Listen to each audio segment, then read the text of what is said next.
Americans, I am Colonel Douglas Macgregor, combat veteran and former senior advisor to the Secretary of Defense under President Trump. I want to respectfully present an alternative view of the State of the Union. The Constitution, our nation's guiding light, mandates that the government promote the general welfare, a charge that obligates Washington to secure the basic necessities of life: energy, food, and shelter.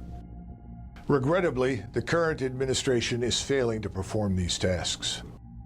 The current administration claims the gross domestic product is booming, but much of it comes from government spending and employment. The government share of gross domestic product in the United States today is 42%, including federal, state, and local spending. This outrageous share is similar to what it was in the Soviet Union in the late 1980s before the collapse. Rampant inflation stemming from this government share of the economy makes it difficult for families to buy nutritious food. A dozen eggs, which could be bought for less than $1 in 2019, now ranges from $2 to $4 today, with price increases of over 100%. In the same period, a median household income increased by a mere 9%. High mortgage interest rates, jumping from 2% to 7.5% in less than 3 years, places the dream of home ownership out of reach for too many Americans. Our national security is compromised. Unstable supply chains leave many store shelves empty. Our power plants and manufacturing facilities lack key spare parts. Ill-conceived domestic policies result in job losses and homelessness. The pursuit of misguided foreign military interventions has not only drained our resources, but also imperiled our hard-won energy independence, subjecting Americans to rising fuel prices and foreign influence. Today, the government employs an estimated 2.87 million people. If we include federal contractors, this number balloons to between 12 and 25 million. All of these events occur against the backdrop of a national sovereign debt that has skyrocketed to $34 trillion. Even worse, we are currently adding another $1 trillion to national debt roughly every 3 months. It is impossible to drain the swamp with unsound money and a colossal debt that we cannot sustain. Tragically, D.C. Beltway politicians are controlled by the so-called donor class. This form of corruption is enabled by a cancerous central banking system. With privileged access to capital, this ruling class orchestrates endless wars, enriching themselves and their cronies while sending our soldiers, sailors, airmen, and Marines to serve in foreign lands of marginal strategic interest to the United States. Meanwhile, open borders are allowing millions of illegals or migrants to flood into our country. This uncontrolled influx is straining our resources, overwhelming our communities, and destroying our prosperity. Reckless calls to defund and punish the police are crippling law enforcement. Officers are underfunded, undermanned, and unable to protect our citizens, making our cities unsafe for all, especially women, children, and the elderly. Open borders cannot be divorced from an explosion of criminality never before seen in the history of our country. The number of Americans dying from illegal drug or fentanyl is over 100,000 each year, much of it trafficked through the wide open southern border. There are more than 26,000 each year, according to the FBI crime statistics. This is likely an underaccount because in the last 2 years, more than 40% of police agencies did not report data because of a change in the system the FBI uses under political pressure. The number of missing children each year is estimated at over 800,000, which works out to be over 2,000 children every day. This alarming statistic is worsened by the overt sexualization of our children in public schools. Our children are our future. They should be protected, not exploited. Washington has also spent $14 trillion on various Middle East wars over the last 23 years in a series of self-defeating military interventions.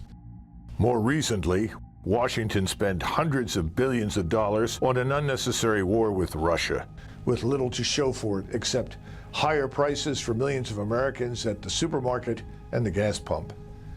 Trillions were also wasted in the aftermath of the engineered COVID disaster, enriching the laptop class, Silicon Valley, Wall Street, and big business, while American workers, small business owners, and independent contractors were destroyed. Trillions have been wasted on unreliable green energy, with metals mined in Africa and processed in China, while destroying American jobs and ignoring our domestic resources. The bottom line is the state of the union is not strong. In fact, it is fragile and deteriorating. The question before us is, where does America go from here? Consider the following actions that should be taken as soon as possible. First, we must secure our borders, our airports and harbors. Defending the United States and the American people must be our top priority in national defense. Second, unless the United States itself is attacked, we must avoid unnecessary conflict. Prosperity at home demands peace abroad. U.S. national security must not be hostage to foreign interests or their domestic agents inside the United States.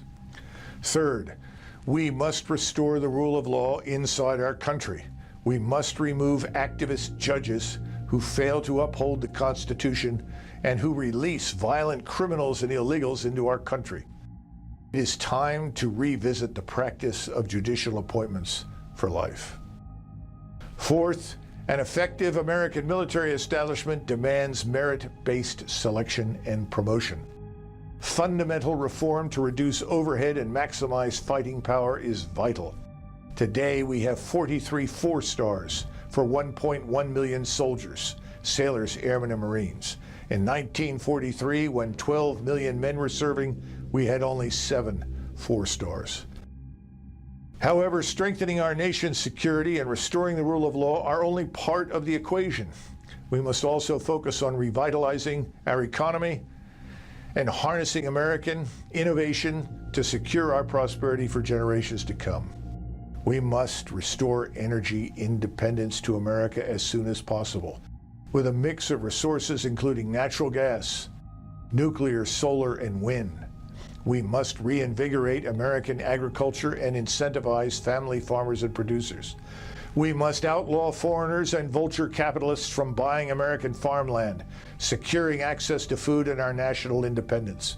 We must repatriate advanced manufacturing to the American heartland, maximizing the use of 3D printing, artificial intelligence, and robotics.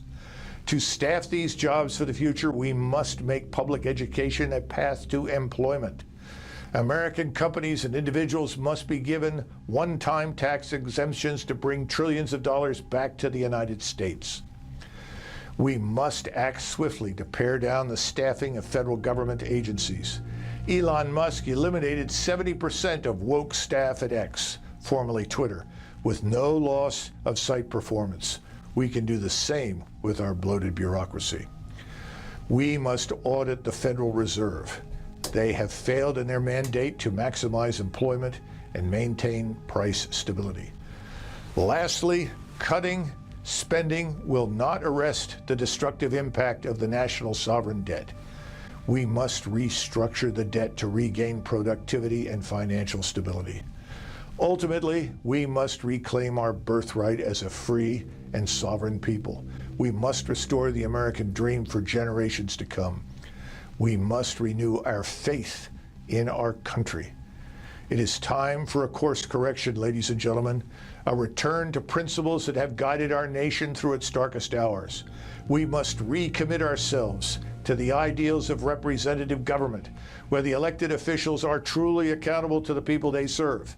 Elected officials and bureaucrats who put foreign interests over American ones must go. Our nation's future depends on our unity and resolve to put America first. Only through such a renewed commitment can we restore the promise of a nation where every citizen has access to affordable energy, nutritious food, and secure shelter. The self-styled ruling class of globalist elites must not be allowed to enrich themselves at the expense of the American people. My fellow Americans, the road ahead is arduous, but our cause is just. Our cause is the return of prosperity at home, equality before the law, and peace abroad. Let us march forward, united in our pursuit of a more perfect union where the blessings of liberty are shared by everyone. God bless you, and God bless the United States of America.